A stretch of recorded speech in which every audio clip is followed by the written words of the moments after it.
निवडणुकीच्या अगोदर लाडक्या बहिणींचा तुम्हाला खूप फायदा झाला, त्यानंतर तुम्ही आता लाडक्या बहिणींचं जे आहे ते मागे येत आहेत, त्यातल्या लाडक्या बहिणींना पैसे परत द्यावे लागतात, त्यावरती काय निकष त्यावरती 4 चाकी गाडीचा एक निकष आलेला आहे त्याच्यावर कुठलाही नवीन निकष नाही. योजना घोषित केली त्यावेळेस जे निकष होते त्या निकषांपेक्षा वेगळं ज्यांनी अर्ज केला त्यांच्यावरच ही कारवाई होते आहे. मला आनंद आहे की आमच्या काही लाडक्या बहिणींनी स्वतः निर्णय केला की आम्ही निकषाबाहेर गेलो आहोत आणि त्यामुळे आम्ही हे या ठिकाणी सोडतो आहोत. कोणाचेही पैसे आम्ही परत घेतले नाही, परत मागणार नाही. पण आम्हीही जनतेच्या पैशाचे कस्टोडियन आहोत. आम्हालाही महालेखाकाराला म्हणजे सीएजीला उत्तर द्यावं लागतं. त्यामुळे नियमाच्या बाहेर जर कोणाला फायदा पोचत असेल तर त्याच्यावर सीएजीचं ऑब्जेक्शन येणारच आहे. आणि म्हणून जे नियमाच्या बाहेर फायदा घेत आहेत त्यांचा फायदा निश्चितपणे बंद होईल. त्याची सुरुवात आम्ही केली आहे. कुठलेही नवीन निकष नाही. मला अतिशय आनंद आहे की दिल्ली विधानसभेवर 27 वर्षानंतर भारतीय जनता पक्षाचा झेंडा रोवला गेला. दिल्लीच्या तमाम कार्यकर्त्यांचं आणि जनतेचं मी मनापासून अभिनंदन करतो. दिल्लीकरांनी हा विश्वास देशाचे प्रधानमंत्री माननीय नरेंद्र मोदीजींवर केलेला आहे आणि या विजयाने आम आदमी पार्टीचे नेते अरविंद केजरीवाल यांचा बुरखा फाटलेला आहे. सातत्याने खोटी आश्वासनं देऊन आणि लोकांना त्या ठिकाणी भटकवत ज्या प्रकारे त्यांनी राज्य केलं त्या परंपरेचा आज अंत झालेला आहे आणि खोटं राजकारण चालणार नाही हे दिल्लीच्या जनतेने दाखवून दिलेलं आहे. मला विश्वास आहे दिल्लीची जनता खरं म्हणजे लोकसभेत मोदीजींवरच विश्वास दाखवायची, पण विधानसभेमध्ये मात्र त्या ठिकाणी कुठेतरी आमची पिछेहाट झालेली आम्ही बघितली. मात्र आता एक प्रचंड मोठा विजय हा दिल्लीच्या जनतेने दिलेला आहे आणि निश्चितपणे हे विकासाला दिलेलं मत आहे, मोदीजींवरच्या विश्वासाला दिलेलं मत आहे आणि भारतीय जनता पार्टीचं सरकार हे दिल्लीमध्ये लोकांच्या आशा आकांक्षा आणि अपेक्षा निश्चितपणे पूर्ण करेल. आज मैं दिल्ली की जनता का और दिल्ली के भारतीय जनता पार्टी के तमाम कार्यकर्ताओं का बहुत अभिनंदन करना चाहता हूं, उनको बहुत बधाई देना चाहता हूं कि उन्होंने 27 साल बाद दिल्ली के विधानसभा पर भारतीय जनता पार्टी का परचम लहराया. ये विश्वास देश के प्रधानमंत्री माननीय नरेंद्र मोदी जी के ऊपर है, ये उनके कार्य के ऊपर है और एक प्रकार से दिल्ली की जनता ने आम आदमी पार्टी के नेता श्री अरविंद केजरीवाल जी इनका नकाब उतार दिया है.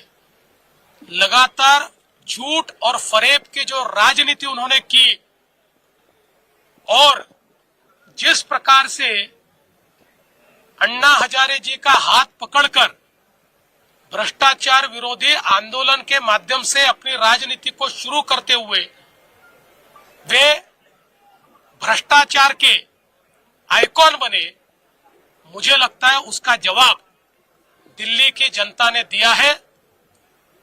भारतीय जनता पार्टी पर ये जो विश्वास दिल्ली की जनता ने दिखाया है, मेरा मानना है आने वाले दिनों में दिल्ली वासियों के जीवन में बीजेपी परिवर्तन लाएगी. काँग्रेसनं खातं सुद्धा खोललेलं एकत्रित मेळावा घेतलेला होता, त्याचा या निकालावरती किती परिणाम झाला असं वाटतं? असं आहे की माझ्या प्रचाराचा वगैरे परिणाम याच्यावर नाही. लोकांनी मोदीजींना साथ द्यायचं ठरवलं होतं. मला एवढाच आनंद आहे आणि त्यात दिल्लीचा मराठी माणूस हा मोदीजींच्या पाठीशी उभा राहिला याचा मला मनापासून आनंद आहे. काल राहुल गांधींनी पत्रकार परिषद घेतली, मात्र आज निकाल लागला. खातं सुद्धा काँग्रेसला दिल्लीमध्ये खोलता आलं नाही, एकही जागा काँग्रेसला आलेली नाही. मी कालच प्रतिक्रिया दिली होती. राहुल गांधींची कव्हर फायरिंग आहे त्यांना हे लक्षात आलेलं आहे की दिल्लीमध्ये त्यांना काही मिळणार नाही. त्यामुळे आधीच राहुल गांधींनी हारल्यानंतर काय त्या ठिकाणी बहाणे सांगायचे याची तयारी काल करून ठेवली. सर, काल राष्ट्रवादीचं डिपॉझिट 27 जागांवरती जप्त झाले. महाराष्ट्रातले तुमचे मित्रपक्ष आहेत. दिल्लीत मात्र त्यांना फार काही यश येताना दिसत. त्यांनी प्रयत्न केला. प्रयत्न करणे काही वाईट नसतं. काल अजित पवार पुण्यामध्ये बोलले होते की धनंजय मुंडेंच्या संदर्भात जेवढी माहिती मला आहे तेवढीच माहिती मुख्यमंत्र्यांना आहे, त्यामुळे त्यांच्याबाबतचा निर्णय हे मुख्यमंत्री घेतील. तुम्हाला जी माहिती आहे त्यानुसार काय तुम्ही निर्णय घेणार? ते काय बोलले मला माहित नाही. ते काय बोलले त्यांना विचारेन आणि मग बोले. तुमच्या म्हणण्यावर मी बोलणार असं आहे.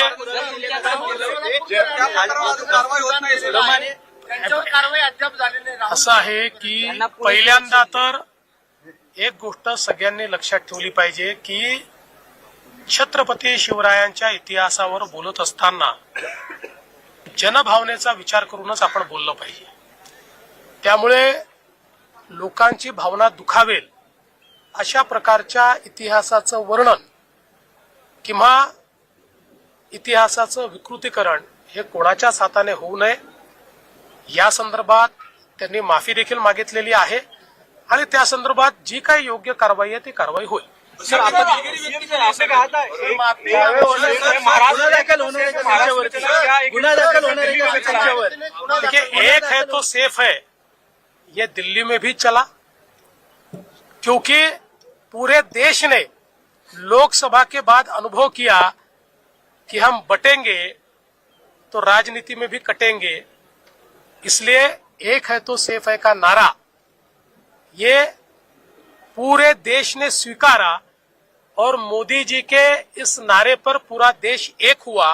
तालुकास्तरीय जे अधिकारी आहेत त्यांच्याकडे त्या संदर्भातले जे अर्ज येतात की आम्ही ह्या योजनेसाठी याच्यामुळे आता पात्र नाही आहोत, आम्हाला सरकारी नोकरी लागलेली आहे त्याच्यामुळे आम्ही आता पात्र नाही आहोत, किंवा आम्ही लग्न होऊन दुसऱ्या राज्यामध्ये गेलेलो आहोत त्याच्यामुळे आता पात्र नाही आहोत, किंवा आमचं उत्पन्न आता 2.5 लाखाच्या पुढे गेलेलं आहे म्हणून आम्ही पात्र नाही आहोत, किंवा आम्ही 4 व्हीलर गाडी घेतलेली आहे म्हणून आम्ही पात्र नाही आहोत.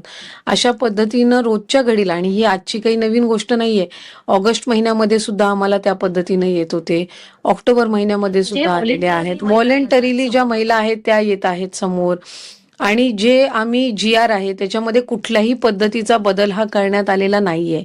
आणि बदल एकतर जे काही निकष आहेत हे जे जुलै महिन्यामध्ये जो आम्ही GR काढला होता, ऑगस्ट महिन्यामध्ये जे आम्ही त्या ठिकाणी सर्क्युलर किंवा शासन निर्णय जो निर्गमित केला होता त्यानुसारच आम्ही जी संपूर्ण पडताळणी आहे किंवा जी काही जे व्हॉलेंटरीली पुढे येत आहेत त्या संदर्भातली पण कारवाई सुरू आहे. आम्ही वित्त नियोजन विभागाकडे जे व्हॉलेंटरीली त्यांचे समोर आलेले आहेत आणि जे म्हणतायत की आम्ही आता पात्र लाभार्थी नाही आहोत किंवा आम्ही चुकीच्या, ही आकडेवारी रोज बदलत आहे. म्हणजे कधी 5 अर्ज येतात दिवसाला, कधी 10 येतात, ही काही हजारांमध्ये आहे, म्हणजे 2-5 हजाराच्या वरती नाही आहे. आणि त्या पद्धतीने हे अर्ज येतात त्याचे पण अजून रिफंड चालू केलेलं नाहीये.